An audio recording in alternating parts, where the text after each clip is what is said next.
Well, thank you very much for that introduction, and it's probably likely I'll be the one that will run over, so hopefully it all balances out. But thanks everyone for joining us, and special shout out to my good friend and fellow our national patron, the Costa the Garden Gnome at the back of the room. Thanks for joining us, Costa. Let's jump into it. Today is a pretty straightforward agenda, just some intros on who we are, although you probably now have heard that. We'll touch on some of the findings we've sort of unearthed in the last 4 or so years of working on this program, before we dive into some really excellent, I think, research that you should be very interested in from the Australia Institute that was released at the very end of last year. And then I'll just briefly touch on how we work with government and the impacts that are being achieved. Can I get a show of hands, anyone here who's involved in growing food of any kind on any scale at home? Great number, awesome.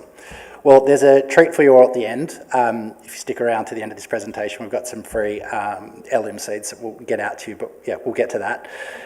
Introductions, I'm Darryl Nichols, thanks for coming along. On the team we have Paul West and Andrew Valder. Andrew and I have worked together for almost 2 decades now. You've heard about Garage Sale Trial, don't need to go into that, but what an incredible journey. And we stood here at this very conference in, I think it was 2011, when it went from being a local grassroots initiative in Bondi Beach to the vision to try and bring it to life across the country, and couldn't be more sort of humbled by what's been achieved, particularly in the last decade or so, led by the incredible Barbara Gill. Paul West, you might know from your telly screens, from shows like River Cottage Australia, the author of a whole bunch of books that connect the growing of food with the eating of food or the cooking of it, presenter on Backroads. He would have been with us here today, but he's actually in South Australia shooting an upcoming episode of Backroads, and just an all-round incredible human.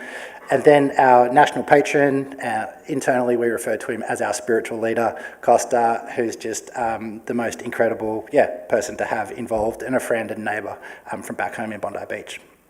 So Grow It Local, and why we're here today, is really to talk about the connection between growing food and food waste. So for the past 4 years, we've been tinkering away trying to understand this relationship between growing. When you grow food, it just felt like you didn't produce as much waste, or you became more conscious of it and you started composting, you're doing all this sort of stuff. In the last 4 years, we've built a community that's, I think it's just approaching about 43,000 people around the country now. There's about 1.7 million square metres under cultivation across balconies, backyards, courtyards, verge gardens, community gardens, etc. And that the community are collectively diverting each week about 56,000 kilograms of food waste through their home growing and composting activities. And of course, there's a CO2 offset that comes on the back of that. It's supported by a couple of state governments and 25 councils around the country, and we also are very fortunate to have a partnership with Patagonia, who we're working with to expand and explode the impacts of the program and the work that's being done. We partnered up with the Australia Institute, and we'll get to that in a minute. But really what we've found is that in the last 4 years, that growing food leads to a greater appreciation for food or produce, making more people more likely to use it, preserve it and repurpose it rather than waste it. And it's a fundamental shift in how they view food. It doesn't matter where you grow and what scale you grow on, you just need to start growing. And that's hopefully a little bit where we try and come in. But I guess first of all, why do people grow and what are the benefits? Well, people who start growing food on any scale report that they have, of course, increased access to healthy, fresh, seasonal produce, that they have an increased connection with nature, that it provides a way to connect with themselves and their own mental health and well-being, that they have higher levels of happiness, and we see that not just in Australia, but in academic studies all over the world, that they report that it's a way for them to live more sustainably and make a contribution to what's happening with our planet on a bigger scale, that it's helping to build biodiversity, and they go on to do things like create homes and habitat for local wildlife the more engaged they get with the activity, that excess produce is regularly shared with neighbours, family and friends, that they eat 5 times more fresh fruit and vegetables than the average Australian. And anyone who's read the federal government's obesity study of a couple of years back, we have a real issue in this nation, so this is just such a no-brainer way to try and engage communities in fresh seasonal produce. And finally, people who start growing food are 6 times more likely to compost. And today most councils have FOGO program, or it's been legislated that you'll need to. A lot of councils are running composting programs, and a food growing education program is just a natural complementary part of that puzzle to engage people in that activity of composting or worm farming at home. And I guess it, in many ways is one of the truly original circular economies, because when you grow food, you want to celebrate it and eat it and share it with your friends and family. In lots of cases, there is something left over, whether it's the roots or some leaves that are perhaps too bitter to enjoy. So that goes into the compost and then ultimately ends up back in your garden through the worm juice to help you grow more nutrient-dense produce into the future. And so the process goes. In terms of where local or growing food sits on the food waste hierarchy, it kind of sits in every level. Of course, we've talked already about people who grow food are more likely to engage in composting, because when you start growing food, you learn that the harder your garden is your soil, and what's the best way to improve or turbocharge your soil, was to fill it with organic nutrients. That we found that about 41% of people over the course of their growing career go on to be involved in chickens at some point, so that's another way to deal with any excess. That produce is shared, and that, of course, avoidance is really the big goal here. Which begs the questions, why don't more Australians grow food? Well, they want to, but they just don't know how or where to begin. And that's sort of what prompted us to partner up with the Australia Institute. For those that don't know, the Australia Institute is probably the foremost public policy think tank in the country. They sort of work on what they call, or communicate what they do their work as cutting edge research with sort of really forward-thinking comms. And so we partnered up about 18 months ago to work on this study, which was released at the end of November last year, called Grow Your Own: Growing Food to Feel Better, Eat Better and Help the Planet. And the whole point of it was, sort of in the last 4 years, we'd been working with our community to try and understand the collective impacts that we were generating as a group of people that were into growing food. But we were interested to see what was happening sort of more broadly outside of our own community. And so this report was put together and it was launched inside Parliament House in Canberra on the 26th of November last year. With myself, Costa, and the Deputy Director of the Australia Institute, Ebony Bennett. Sort of, I guess, to supplement or complement the data that sits within the report, we put together a little colour or some theatre to drive the sort of the media engagement and some PR activation. We installed Australia's first parliamentary garden with 5 different mint varieties, which was a real hit and I think resulted in about 86 national media outcomes. But really, what were the key findings? Well, what they found was that over 45% of Australians are currently growing some of their own food at home. That almost two in 3 growers say that growing food has helped them understand and reinforce the role of composting and worm farming in diverting food waste from landfill. And that 2 in 3 growers are also already composting or using a worm farm or doing both. Where it really got interesting was they found that of those Australians who are not growing, so of that 55% of the population, almost 2/3 of them are interested in doing so. So that's almost 7 million Australians who are sort of interested in growing food, but just don't know how or where to begin. Of the sort of younger demographic, those aged 18 to 39, it's about 80% of them say they're interested in learning how to grow food. And I think it's important at this point to sort of put into context that many of us have grown up in households where our parents didn't grow food, but their parents did, and it's almost kind of skipped a generation. And whilst there's this mass interest in growing food, there aren't really very many structured learning pathways as to how you can engage or become better in the space, unless perhaps you're a member of a community garden, which are just incredible for the sharing of knowledge and information and experience, if you've got a relative or a family member that can teach you. But yeah, mass interest in people wanting to learn how to. And so there's this demographic that's up and coming that we need to engage to help solve so many of the problems that we've all created that are ready to go. The benefits that came out of the Australia Institute study were really consistent with our own findings. People who start growing food report that they feel happier, more relaxed, healthier, more connected to nature, that they're making a contribution to the planet. 82% of those surveyed said they would recommend edible gardening or growing food to others, and over 4 in 5 say that they're interested in learning how to become a better grower. 67% of Australians who grow their own food say that doing so has indeed changed how they perceive household waste.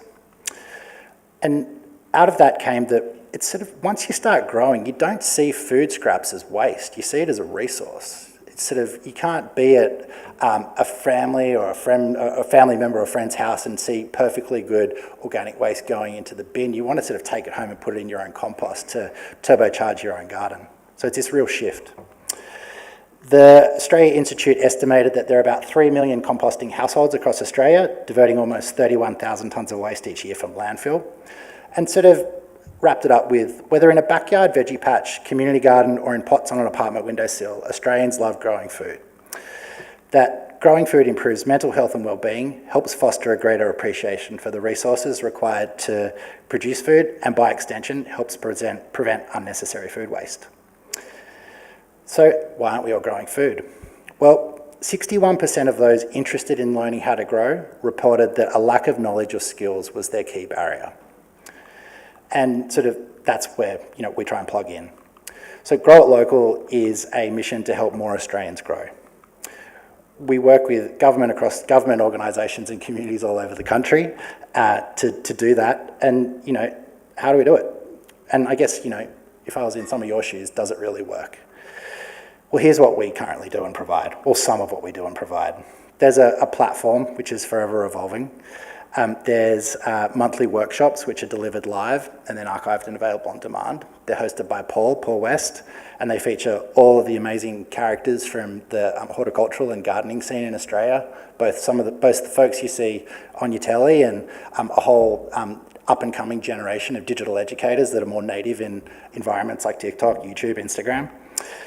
A seed service, which is delivered seasonally, that delivers seasonal selections of heirloom seeds to constituents in our partner council LGAs and to community members across the country.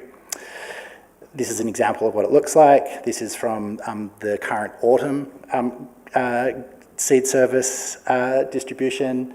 How it works is you sign up, you get the seeds, you scan the code, and you learn to grow. And I guess, if we're talking about innovation, it's the tiniest little piece of innovation, but putting QR codes on the back of the seed packs that links to embedded educational content that guides you through information about the origins of the produce you're about to grow, the health and nutritional benefits of what you're going to grow, and then talks you through prepping your patch, nurturing all the way through to harvest, whether that's in pots or small spaces or in a backyard. Really super helpful seems to be the feedback we're getting. So for the autumn collection, you can see here, and this is for anyone who's interested in signing up at the end, what you'll be receiving in the post. It was a Paris market carrot, an heirloom Pompeii spring onion, and an heirloom Little Caesar romaine lettuce.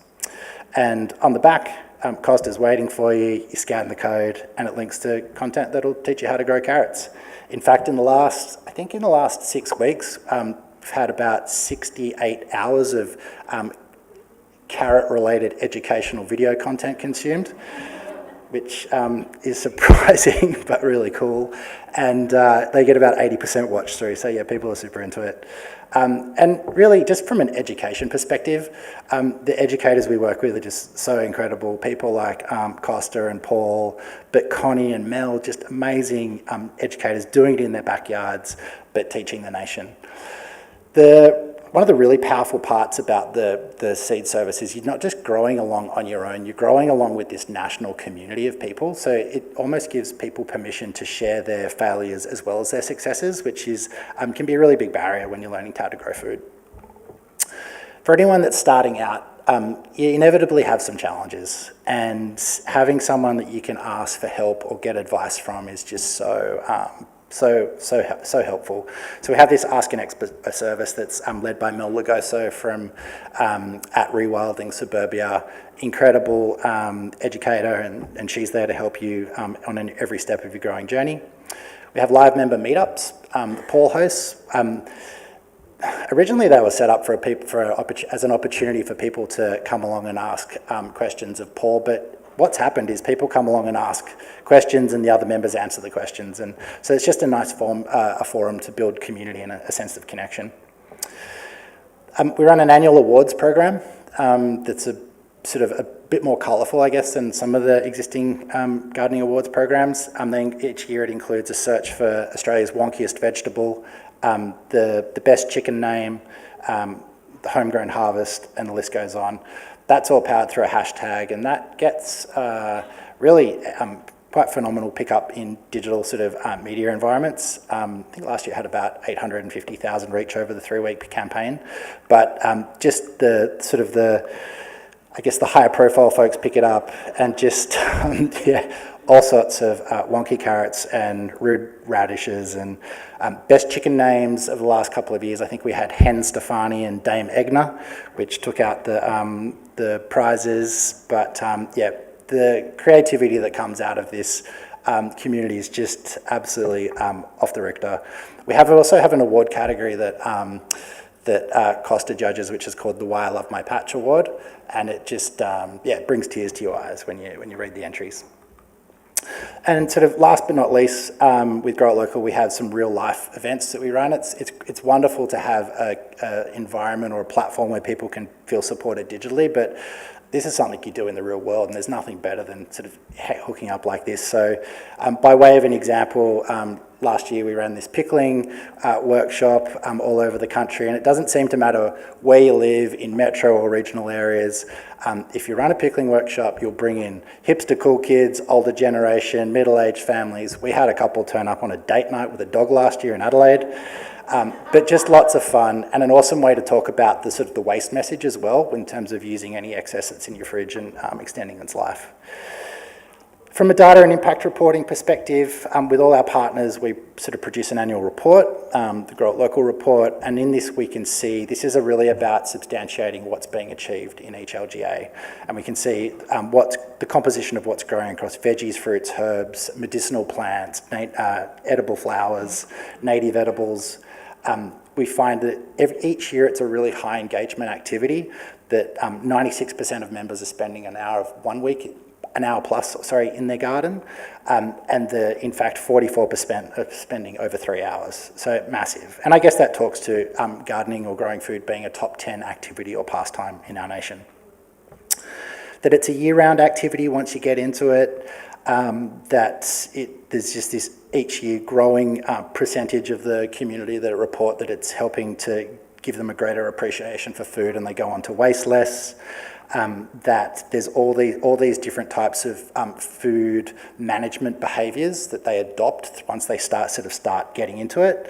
The diversion data.